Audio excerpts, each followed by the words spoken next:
Bismillahirrahmanirrahim.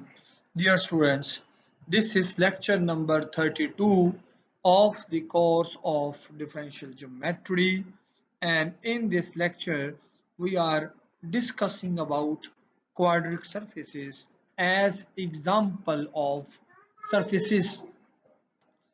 This is Dr. Mubin Munir with course code Math 4117. हम इस lecture में quadric surfaces पे गौर करेंगे। आपने कॉनिक्स को पढ़ा है। कॉनिक्स क्या है? अगर आप टू वेरिएबल्स के अंदर एक सिंपल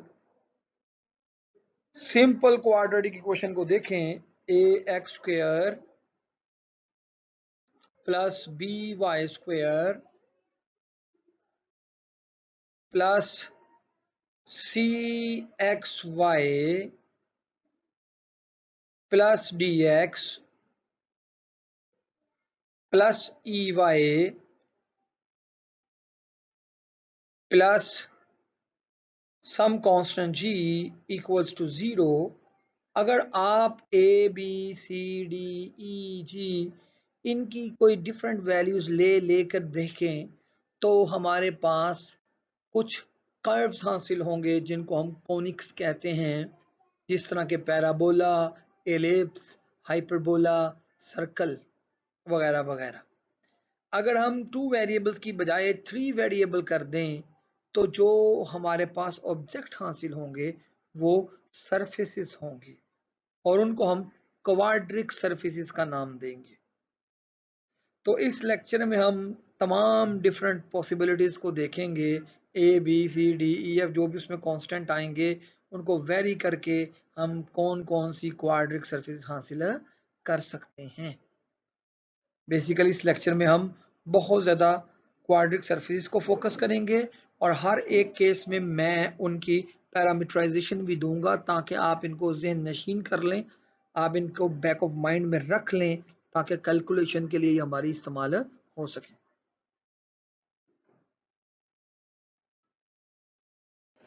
अब इस स्लाइड में हम डिस्कशन शुरू करते हैं क्लासिकल एग्जांपल्स ऑफ सरफेसेस की which are called quadric surfaces. इस तरह अगर आपको याद हो कि अगर हमारे पास ये वाली इक्वेशन हो, standard quadratic equation in two variables, मतलब a x square plus b x, standard quadratic equation in one variable plus c, तो आपको पता होना चाहिए कि ये क्या क्या रिप्रेजेंट करेगा। ओके, अगर ये टू वेरिएबल्स हो, standard quadratic equation a x square plus b y square plus c x y plus d x plus f y plus g. अगर मैं इसको इक्वल टू 0 करूं तो ये वेल नोन फैक्ट है कि ये एक कॉनिक्स बनाएगा। कॉनिक क्या होगा? जो इस कॉन के और इस प्लेन के इंटरसेक्शन से आती है, जो कि parabola, circle, ellipse, hyperbola, single points वगैरह वगैरह हैं। लेकिन अगर हम क्वाड्रेटिक इक्वेशन को देखें in not in two variables but instead in three variables, तो वो एक सरफेस को रिप्रेजेंट करती है और उस सरफेस को हम कॉनिक के बजाय क्वाड्रिक सरफेस कहते हैं।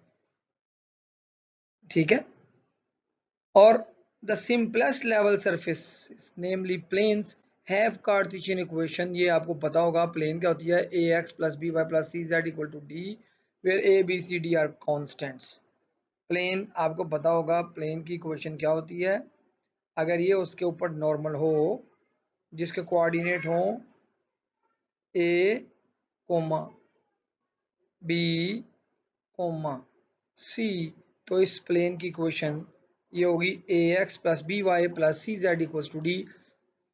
ठीक है, अब हम देखेंगे नेक्स्ट स्लाइड्स में कि हमारे पास डिफरेंट क्वाड्रेटिक सर्फेस और कौन कौन सी अवेलेबल हैं और उन क्वाड्रेटिक सर्फेसेस से हमें क्या क्या शेप हासिल होती है। फर्स्ट केस जो आपके सामने मैं प्रेजेंट कर रहा हूं वो है एलिप्सॉइड,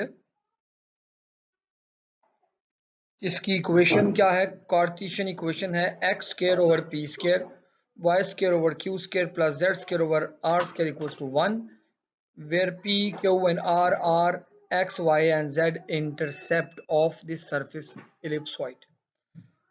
अगर हम इसकी कोई रफ सी पैरामीटराइजेशन देखना चाहें तो वो होगी x equals to a sin theta cos phi, y equals to b sin theta sin phi और z होगा c cos थीटा, जहां थीटा होगा फ्रॉम 0 टू पाई और फाई होगा फ्रॉम 0 टू 2 पाई।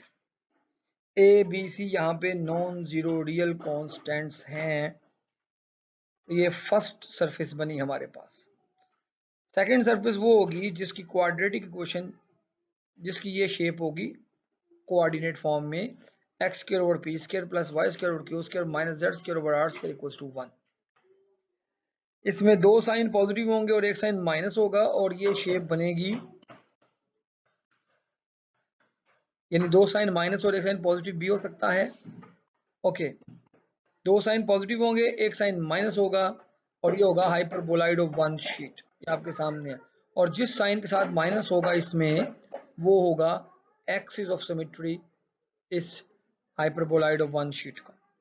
इसकी पैरामीटराइजेशन आपके सामने नीचे मैंने लिखी है, a cos hyperbolic xi cos theta y equal to b cos hyperbolic xi sine theta और z equal to c hyperbolic xi, where this xi ranges from minus infinity to infinity and theta ranges from 0 to 2 pi। आपको ये तमाम पैरामीटराइजेशंस जहन में रखनी होंगी, try to learn them. Next example जो है हमारे पास सरफेसेस की वो है हाइपरबोलाइड ऑफ टू शीट्स, जो कि डिस्कनेक्टेड सरफेस है। इसमें एक्चुअली लास्ट टाइम स्लाइड में मैंने गलत कह दिया, इसमें एक साइन पॉजिटिव होगा और दो साइन नेगेटिव होंगे।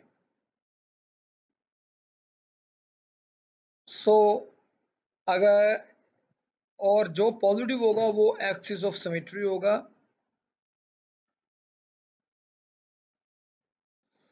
और ये नीचे इसकी पैरामीटराइजेशन है, अगेन बिल्कुल सेम है और ये पैरामीटर्स हैं। नेक्स्ट एग्जांपल हमारे पास आएगी, इसमें दो वेरिएबल्स की पावर क्वाड्रेटिक होगी और एक वेरिएबल की पावर 1 होगी। जिसकी पावर 1 होगी वो एक्सिस ऑफ सिमेट्री होगा और चूंकि दो की पावर स्क्वायर है एक की पावर 1 है तो ये पैराबोला की तरह होगा, इसे कहेंगे इलिप्टिक पैराबोलाइड। इलिप्स इसलिए कि ये जेड के अलावा बाकी पार्ट जो है वो इलिप्स हैं, यानी अगर आप यहां से देखें तो ये इलिप्स बन रहे हैं, ये सारे अलोंग दिस। ठीक है, और पैराबोला इसलिए कि अगर आप इसके अलोंग कटिंग करेंगे तो पैराबोला बन रहा है। तो इसकी पैरामीटराइजेशन है a square root xi cos theta, a b square root xi sine theta और z equal to c xi. यहाँ पे वेरिएबल्स जो हैं ये इनकी लिमिट्स ये हैं। नेक्स्ट जो एग्जांपल है दैट इज हाइपरबोलिक पैराबोलाइड। अब ऊपर जो था वो इलिप्टिक पैराबोलाइड में इस तरफ वाले साइन जो क्वाड्रेटिक हैं उसके साइन पॉजिटिव थे, लेकिन हाइपरबोलिक में हाइपोबोला की तरह एक साइन पॉजिटिव है और एक साइन नेगेटिव है, दोनों बाकी क्वाड्रेटिक हैं और इधर एक z की पावर 1 है। तो ये हाइपरबोलिक पैराबोलाइड है। अब देखें इसमें एक स्पेशल बात जो हाइपरबोलिक पैराबोलाइड में है, ये ऊपर ये जो कर्व हैं ये ऊपर की तरफ हैं, यानी इनका सेंटर ऑफ कर्वेचर यहीं कहीं होगा। और ये कर्व मैं आपके सामने रख रहा हूं, ये वाला, ये नीचे की तरफ है, फेस डाउन है इसका और उसका फेस अप है। इसका सेंटर ऑफ कर्वेचर नीचे की तरफ होगा। यानी इसके अंदर हाइपरबोलिक पैराबोलाइड में इस तरह के कर्व्स आ सकते हैं कि एक पैराबोला ऊपर की तरफ है और दूसरा पैराबोला डाउनवर्ड नीचे की तरफ उसका फेस है। ये इसकी पैरामीटराइजेशन भी मैंने प्रेजेंट की है। ये पैरामीटराइजेशन मैंने आपको लास्ट स्लाइड में भी बताया कि पैरामीटराइजेशन हमें ये याद रखनी होंगी मोस्ट ऑफ द केसेस में। सम टाइम ऐसा क्वेश्चन पेपर में आएगा जिसमें सिर्फ हाइपरबोलिक पैराबोलाइड का जिक्र होगा और उसकी पैरामीटराइजेशन अगर आपको क्लियर होगी तो आप आगे बढ़ सकेंगे, वरना आप आगे नहीं बढ़ सकेंगे। नेक्स्ट केस हमारा जो है सिक्स्थ केस वो ये है, वो है क्वाड्रिक कोन। अगर आप एक्स वाई जेड को 0 0 लें तो हमारा ये आएगा पॉइंट, ठीक है।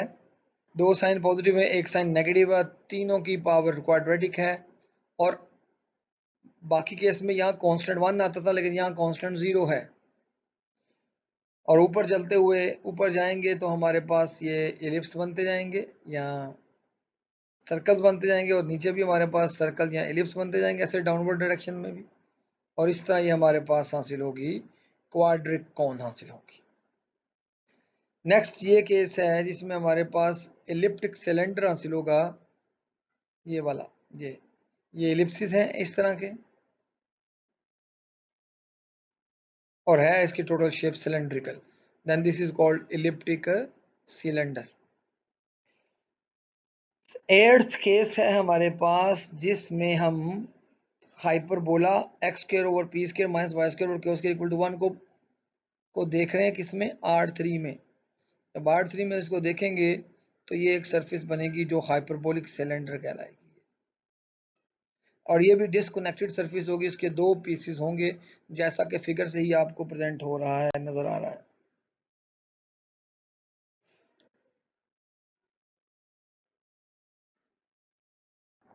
नेक्स्ट जो नाइन्थ केस है बेटा वो है पैराबोलिक सिलेंडर। उसमें एक वेरिएबल की पावर क्वाड्रेटिक होगी और एक वेरिएबल की पावर 1 होगी और जो थर्ड वेरिएबल है वो अवेलेबल ही नहीं होगा। तो आपके पास ये बनेगा and this is called parabolic cylinder, ये पैराबोलिक सिलेंडर होगा। अब ये केस भी हो सकता है x इक्वल टू 0 भी हो सकता है और ये केस भी हो सकता है टू पैरेलल प्लेन्स भी हो सकती हैं। तो हमने अगर आप गौर करें कि देखा ax square plus by square plus cz square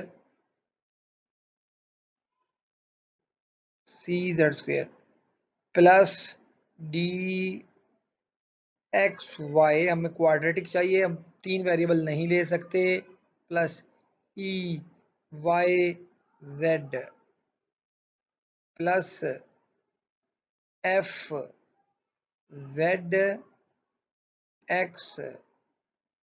plus आगे लीनियर फैक्टर आएगा प्लस सम लास्ट में कांस्टेंट आएगा। तो देखें हमने देखना है कि हमारे पास तमाम पॉसिबल ऑप्शंस या केसेस क्या क्या बन रहे हैं। तो देखें ये केस कब बनेगा, प्लेन वाला। ये केस तब बनेगा जब हम अपने कोफिशिएंट्स को में a को भी 0 लें, b को भी 0 लें, c को भी 0 लें, d 0, e 0, f 0, सिर्फ यहाँ पड़े हुए x के कोफिशिएंट को आपको 1 लें और बाकी सब कोफिशिएंट को 0 लें तो आपके पास प्लेन बनेगी। और अगर आप x के कोफिशिएंट को 1 लें, कांस्टेंट को माइनस पी स्क्वायर लें या किसी कांस्टेंट का स्क्वायर लें तो ये इक्वेशन बनेगी। ये है दो पैरेलल प्लेन्स आपके पास R3 में सरफेस में दो पैरेलल प्लेन आ जाएंगी ये वाली।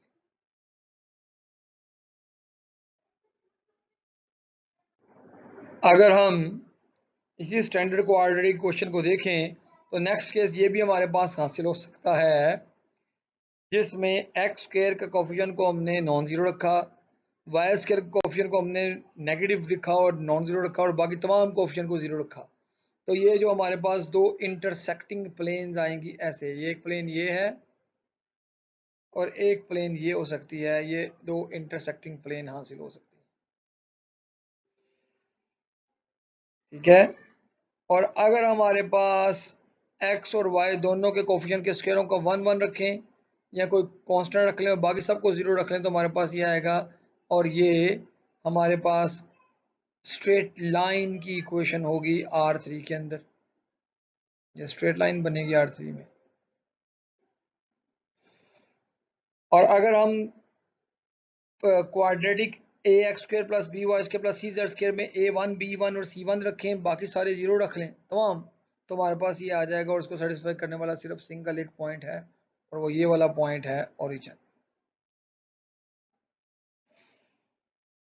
मैं ये बताना चाहता हूँ कि ये 13 केसेस ही बन सकते हैं हम अगर आपके पास standard quadratic equation in 3 variables देखें तो आपके पास सिर्फ यही ऑप्शंस बचेंगी। इस स्लाइड में मैं कुछ स्मूथ सरफेसेस प्रेजेंट कर रहा हूं उनकी पैरामीटराइजेशन के साथ। ये जो आपके सामने एक हमने पिक्चर प्रेजेंट की है, this is called monkey saddle. तो मंकी सैडल, अगर आप पुराने वार के ज़मानों को याद करें तो जो एलिफेंट्स हैं, हाथी हैं, उनके ऊपर ये मंकी सैडल रखी जाती थी और उसके पीछे एक यानी उसके ऊपर बंदर बिठाया जाता था, और एक ये जो है ना, ये इसकी दुम के लिए होती थी, दुम को नीचे रखने के लिए, ये या ये पार्ट जो है ना उसकी दुम के लिए, इसीलिए इसे कहते हैं मंकी सैडल। अब देखें मंकी सैडल के ये पार्ट देखें, ये कौन सा कर्व है, और ये कर्व देखें, ये कर्व क्या है, तो ये मंकी सैडल कहलाती है और इसकी ये पैरामीटराइजेशन गिवन है। अब नेक्स्ट जो हमारे पास बहुत इंपॉर्टेंट एग्जांपल है, that is the example of a torus. ये टोरस की मैं पैरामीटराइजेशन दे रहा हूं, तो इसके अंदर r प्लस आर ए, ये स्मॉल r जो है ये वाला रेडियस है, ये सर्कल का, स्मॉल सर्कल का, ये देखें, और ये जो कैपिटल R है ये वो बिग रेडियस है, ये वाला, ये कैपिटल R है, ये वाला। एंगल फाई और एंगल थीटा ये दो पैरामीटर्स हैं, ठीक है। आप देख रहे हैं ये एंगल फाई है ग्रीन कलर का, और ये एंगल जो सेंटर पे बन रहा है वो एंगल थीटा है। तो इस तरह से हम टोरस हासिल कर सकते हैं। इसमें दो पैरामीटर हैं थीटा और फाई, इनको चेंज करके, इनकी डिफरेंट पोजीशंस को चेंज करके हम टोरस के डिफरेंट पॉइंट्स के ऊपर मूव कर सकते हैं टोरस के ऊपर। अभी तक हमने जो डिस्कशन की है उसमें हमने कुछ सरफेसेस को हासिल किया है, उनकी साथ साथ पैरामीटराइजेशन भी दी है। और ये सिर्फ लेक्चर इसीलिए रखा गया है कि आपसे गुजारिश है आप इन तमाम पैरामीटराइजेशन को अपने जहन में रख लें, क्योंकि ये आगे चलकर हमारे पास जो कंप्यूटेशंस हैं, फर्स्ट फंडामेंटल फॉर्म है, कर्वेचर ऑफ अ सरफेस है, सेकंड फंडामेंटल फॉर्म है, उसको निकालने के लिए जब भी यूज़ करना पड़ेगा हमें ये पैरामीटराइजेशन या कोई एक सरफेस पैच को यूज़ करना पड़ सकता है।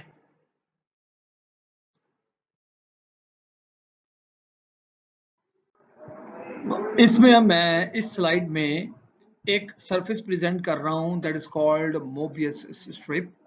और मोबियस स्ट्रिप जो है वो एक सिंपल स्ट्रिप से कैसे हासिल हो सकती है अगर आप उसके ऑपोजिट एंड पॉइंट्स को ग्लू करें, यानी इसको ग्लू करें आप इससे, इसको ग्लू करें आप इससे, इसको ग्लू करें आप इससे, यानी ऑपोजिट साइड में आपने जाना है, ये